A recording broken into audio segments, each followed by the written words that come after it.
खबर की शुरुआत करते हैं उत्तरकाशी से, जहां पर गंगोत्री हाईवे पर रतुड़ी सेरा के पास पहाड़ी से भूस्खलन की खौफनाक तस्वीर सामने आई है। यहां सुबह पहाड़ी का कुछ हिस्सा हाईवे पर भरभरा कर गिर गया। बीते दो दिन हुई बारिश के बाद अब पहाड़ों पर जो मलबा है वो दरकने का सिलसिला शुरू हो गया है। ऐसे पहाड़ों पर अब सफर करना आसान नहीं है। भूस्खलन के चलते हाईवे पर गाड़ियों की आवाजाही कुछ देर के लिए रुक गई। हालांकि ऑल वेदर रोड निर्माण में लगी कंस्ट्रक्शन कंपनी ने हाईवे को काफी चौड़ा कर दिया है, लेकिन भूस्खलन के चलते वाहनों की आवाजाही के लिए खतरा बना हुआ है। तो एक्सक्लूसिव तस्वीरें हम आपको दिखा रहे हैं उत्तरकाशी से।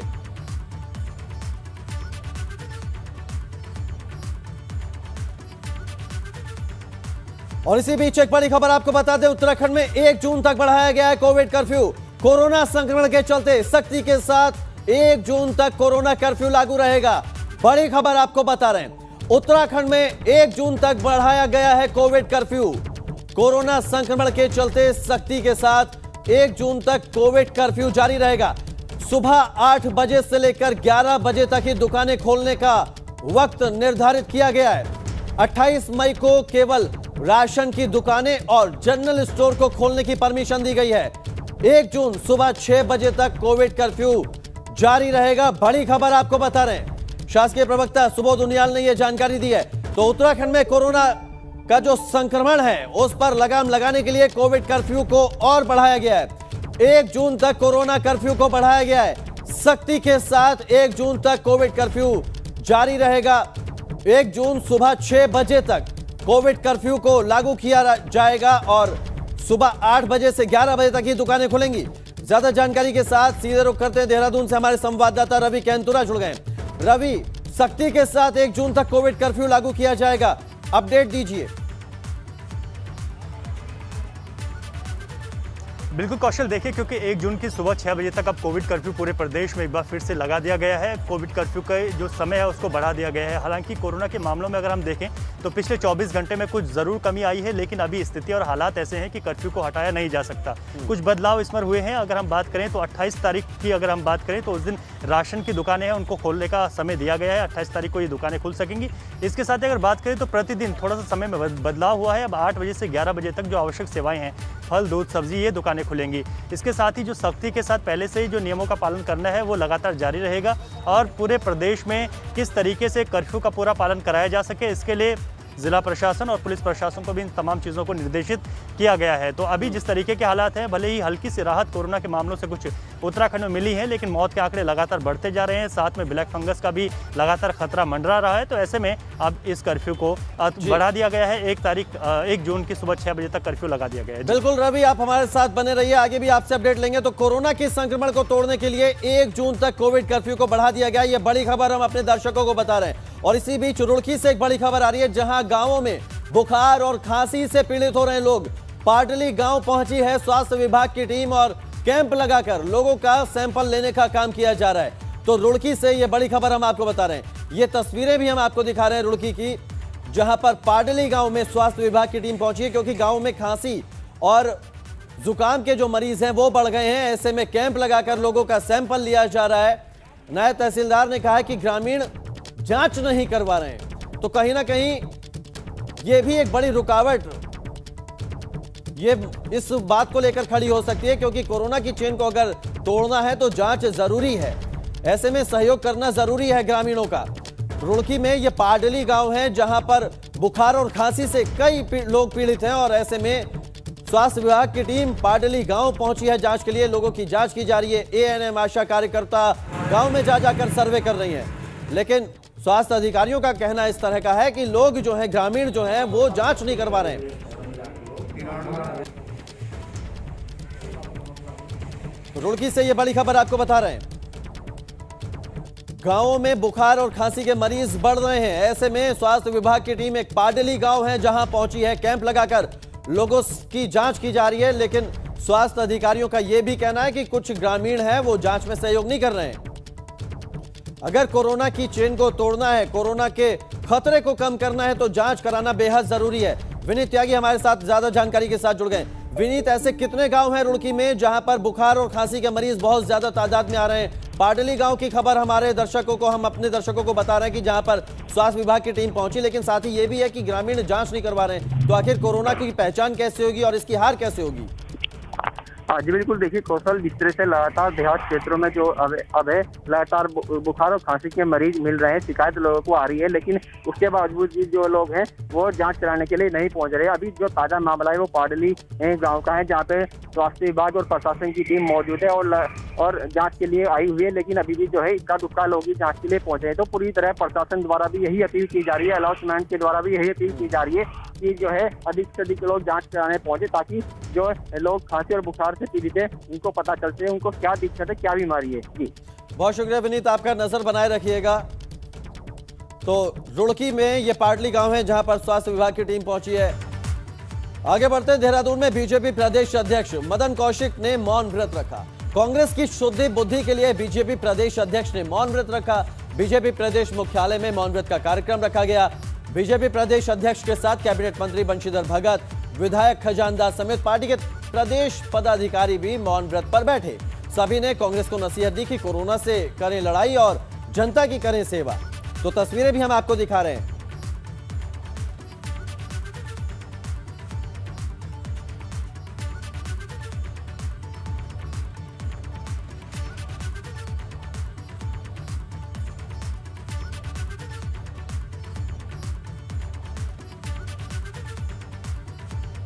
बीजेपी प्रदेश अध्यक्ष मदन कौशिक के साथ आप बंशीधर भगत को भी देख सकते हैं। ये एक्सक्लूसिव तस्वीरें हम अपने दर्शकों को दिखा रहे हैं।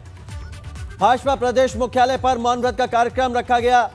कांग्रेस की शुद्धि बुद्धि के लिए ये मौन व्रत रखा गया।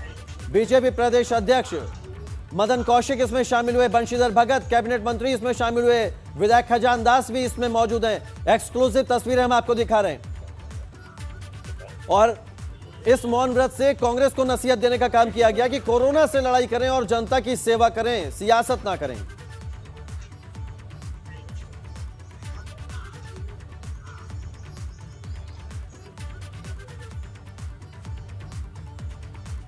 अब आपको बता दें कि कोरोना महामारी के बीच उत्तराखंड में सियासत जारी है। बीजेपी के मौन व्रत के जवाब में कांग्रेस ने भी सांकेतिक उपवास रखा है। कांग्रेस भवन में पार्टी के प्रदेश अध्यक्ष प्रीतम सिंह के नेतृत्व में कांग्रेस के नेता उपवास पर बैठ गए। पूर्व सीएम हरीश रावत भी उपवास में शामिल हैं। कांग्रेस ने कोविड महामारी में व्यवस्था फेल होने को लेकर उपवास किया है। तो एक और जहां बीजेपी कांग्रेस की शुद्धि बुद्धि के लिए मौन व्रत कर रही है, तो दूसरी ओर जो व्यवस्थाएं हैं कोविड की उत्तराखंड में, उनको लेकर कांग्रेस ने सांकेतिक उपवास रखा है। प्रदेश अध्यक्ष प्रीतम सिंह को आप देख सकते हैं, पूर्व सीएम हरीश रावत को आप देख सकते हैं, और दो तस्वीरें हम आपको दिखा रहे हैं। कोरोना को लेकर किस तरह की राजनीति हो रही है वो इन दो तस्वीरों से समझा जा सकता है। पब्लिक परेशान है, कोरोना के आंकड़े बढ़ रहे हैं, लेकिन यहां पर सियासत चमकाई जा रही है।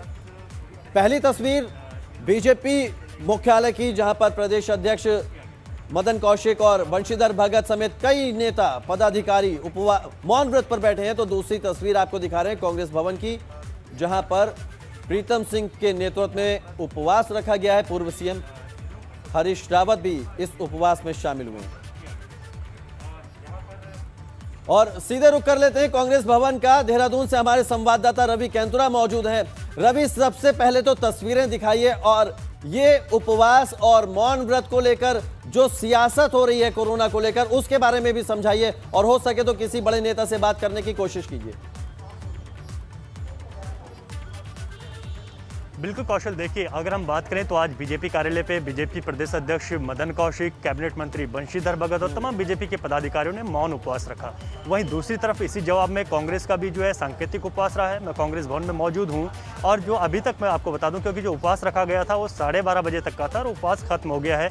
इस पर जो है यहाँ पर प्रदेश अध्यक्ष प्रीतम सिंह के नेतृत्व में उपवास रखा गया। साथ ही यहाँ पर पूर्व मुख्यमंत्री हरीश रावत भी मौजूद रहे। तो सीधे तौर पर यह कहा जा सकता है कि जिस तरीके से लगातार उत्तराखंड में कोरोना के मामले बढ़ रहे हैं, विपक्ष लगातार सरकार पर हमलावर है, उसकी तैयारियों को लेकर, पहाड़ में बढ़ते कोरोना संक्रमण को लेकर, वैक्सीनेशन को लेकर तमाम आरोप हैं और उन्हीं आरोपों के बीच जो है विपक्ष लगातार सरकार को घेरने की कोशिश कर रहा है। इससे पहले पुतले दहन के कार्यक्रम हुए, ये तमाम चीज़ें हैं। लेकिन आज जिस तरीके से बीजेपी के प्रदेश अध्यक्ष की हम बात करें, उन्होंने मौन उपवास रखा, क्योंकि वो एक कहीं ना कहीं विपक्ष का सीधा तौर पर एक निशाना है कि जो विपक्ष है वो तो अपना काम कर रहा है, विपक्ष का काम है आरोप लगाना, सरकार की जो खामियां हैं उनको उजागर करना। लेकिन आज जो बीजेपी का मौन उपवास रहा, हालांकि प्रदेश अध्यक्ष का ये कहना है कि ये मौन उपवास कांग्रेस की बुद्धि शुद्धि के लिए रखा गया है, उनको ये रखने के लिए रखा गया है कि जिस तरीके से वो लगातार पुतला दहन का कार्यक्रम कर रहे हैं, जिस तरीके से आंदोलन कर रहे हैं, ये तमाम चीज़ें नहीं होनी चाहिए। लेकिन ओवरऑल अगर बात की जाए तो दोनों ही तरीके से सियासत है। ये जो दो तस्वीरें हमारे दर्शक देख रहे हैं, ये सियासत की तस्वीरें हैं, ये राजनीति है।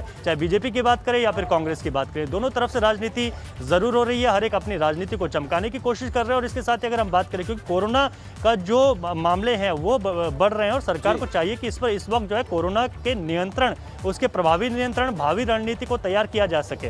हालांकि कांग्रेस का ये भी जरूर कहना है, पूर्व मुख्यमंत्री हरीश रावत ने बयान दिया, उन्होंने कहा कि हम रचनात्मक तरीके से बीजेपी का सहयोग करना चाहते हैं, लेकिन बीजेपी हमारे सहयोग को नहीं ले रही है। तो ये पूरी कोशिशें हैं, सरकार अपनी तरफ से कोशिशें कर रही है। कर्फ्यू का समय बढ़ा दिया गया है, सख्ती के साथ इसको लागू किया जा रहा है, तमाम कोशिशें की जा रही हैं। ब्लैक फंगस को महामारी घोषित कर दिया है, इंजेक्शनों की कमी ना हो उसको लेकर कार्य किया जा रहा है। लेकिन विपक्ष भी लगातार सरकार पर हमलावर है। पहाड़ों में कोरोना बढ़ा है, वहाँ पर स्वास्थ्य सेवाएं नहीं हैं, ये बातें कहीं ना कहीं ग्राउंड पर हैं और इसी को लेकर जो है विपक्ष सरकार को घेरने की कोशिश कर रहा है। तो ये तमाम चीज़ें, ये सियासत, राजनीति, ये तमाम तस्वीरें आज उत्तराखंड में देखने को मिल रही हैं। लेकिन हम इतना जरूर कह सकते हैं कि उपवास का खेल चाहे बीजेपी और कांग्रेस दोनों खेल रही हैं। बिल्कुल उपवास का खेल खेला जा रहा है रवि, लेकिन इस बीच कोरोना के कहर से उत्तराखंड की जनता जरूर परेशान हो रही है। ऐसे में जरूरत है कि उस जनता की सुध ली जाए, उस जनता की सेवा की जाए, ना कि इस तरह से उपवास खेला जाए। बहुत शुक्रिया आपका रवि हमारे साथ जुड़ने के लिए और ये तमाम जानकारी हमसे साझा करने के लिए।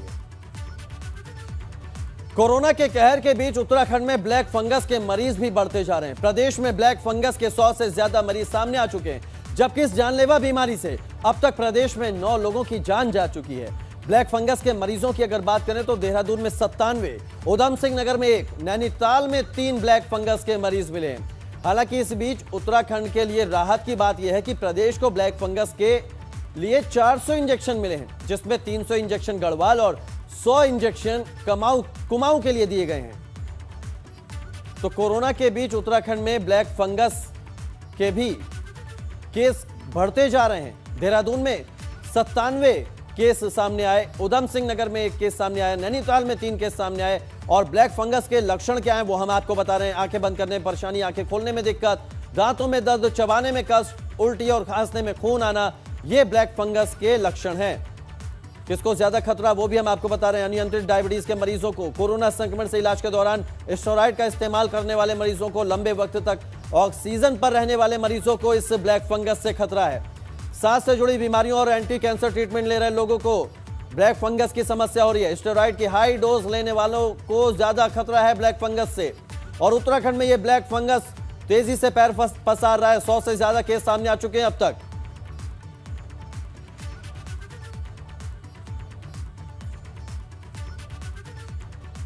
उत्तराखंड में तेजी से कोरोना के नए मरीजों में गिरावट देखने को मिल रही है। पिछले 24 घंटे में पहाड़ पर 3050 नए मामले सामने आए तो 53 मरीजों की जान भी चली गई। हालांकि 6173 मरीज ठीक होकर घर भी लौट गए, जबकि अभी उत्तराखंड में करीब 54,735 एक्टिव केस हैं। प्रदेश में अब तक 5,805 मरीजों की संक्रमण के चलते मौत हो चुकी, जबकि कुल केस 3,13,519 है। और 24 घंटे में जिलेवार आंकड़ों की अगर बात करें तो देहरादून में 716 नए मरीज सामने आए, उधम सिंह नगर में 537, हरिद्वार में 364, टिहरी में 276, नैनीताल में 224 और पिथौरागढ़ में 182 नए केस सामने आए। उत्तरकाशी में 96, अल्मोड़ा में 54 केस सामने आए, बागेश्वर में 45, चंपावत में 73 केस सामने आए।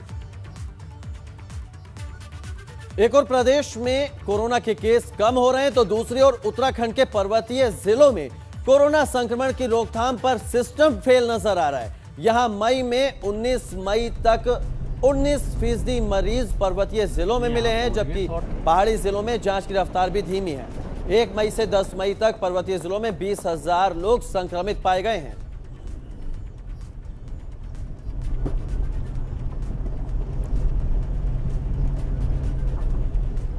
ये यहाँ पहुँच गए शॉर्ट।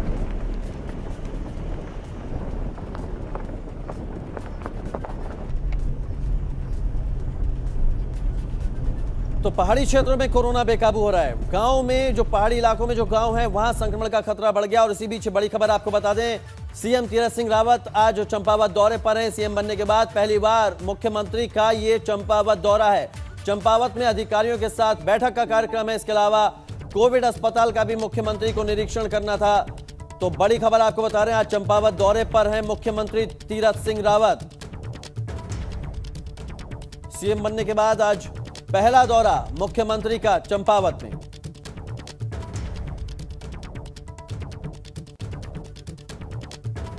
तो चंपावत दौरे पर मुख्यमंत्री तीरथ सिंह रावत। सीएम बनने के बाद चंपावत दौरा, पहला चंपावत दौरा है तीरथ सिंह रावत का। अधिकारियों के साथ यहां उनका बैठक का कार्यक्रम रहा। इसके अलावा कोविड अस्पताल का भी निरीक्षण करना था मुख्यमंत्री को। तो आज चंपावत दौरे पर सीएम तीरथ सिंह रावत। कल उन्होंने पिथौरागढ़ का दौरा किया था, वहां भी स्वास्थ्य व्यवस्थाओं को जांचा था।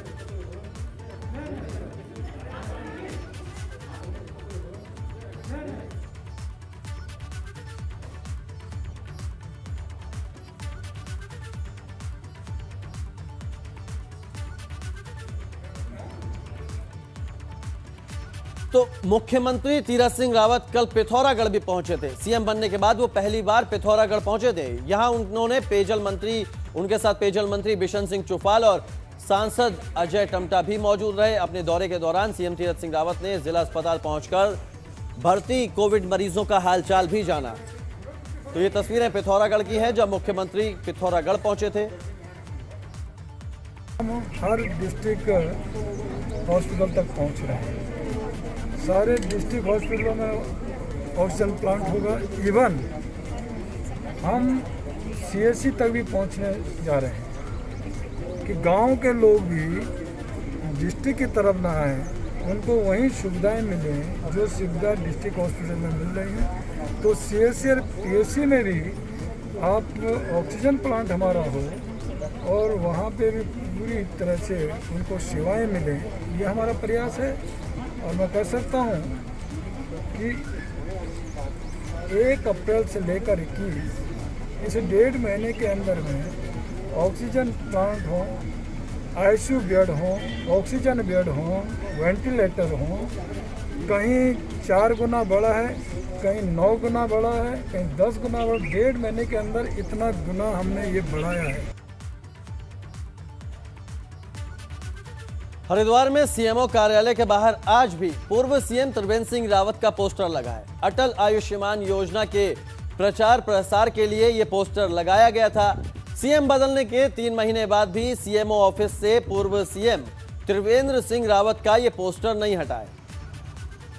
तो सीएम बदले लेकिन पोस्टर नहीं। हरिद्वार में सीएमओ ऑफिस के बाहर पूर्व मुख्यमंत्री त्रिवेंद्र सिंह रावत का यह पोस्टर लगा हुआ है। बड़ी खबर आपको बता दें, उत्तराखंड में फिर करवट बदलेगा मौसम। 26 मई की शाम से मौसम विभाग ने बारिश की आशंका जताई है। 27 मई को बागेश्वर, पिथौरागढ़, नैनीताल और चंपावत जैसे जिलों में बारिश की संभावना है। और अब खबर जोशीमठ से, जहां बद्रीनाथ धाम के धर्माधिकारी भुवन चंद उनियाल ने बताया कि इस बार चंद्र ग्रहण भारत में आंशिक ही रहेगा। इसका असर अमेरिका, ऑस्ट्रेलिया, अंटार्कटिका में ज्यादा दिखाई देगा और भारत में इंफाल, मणिपुर होते हुए कोलकाता तक आते आते इसका प्रभाव खत्म हो जाएगा।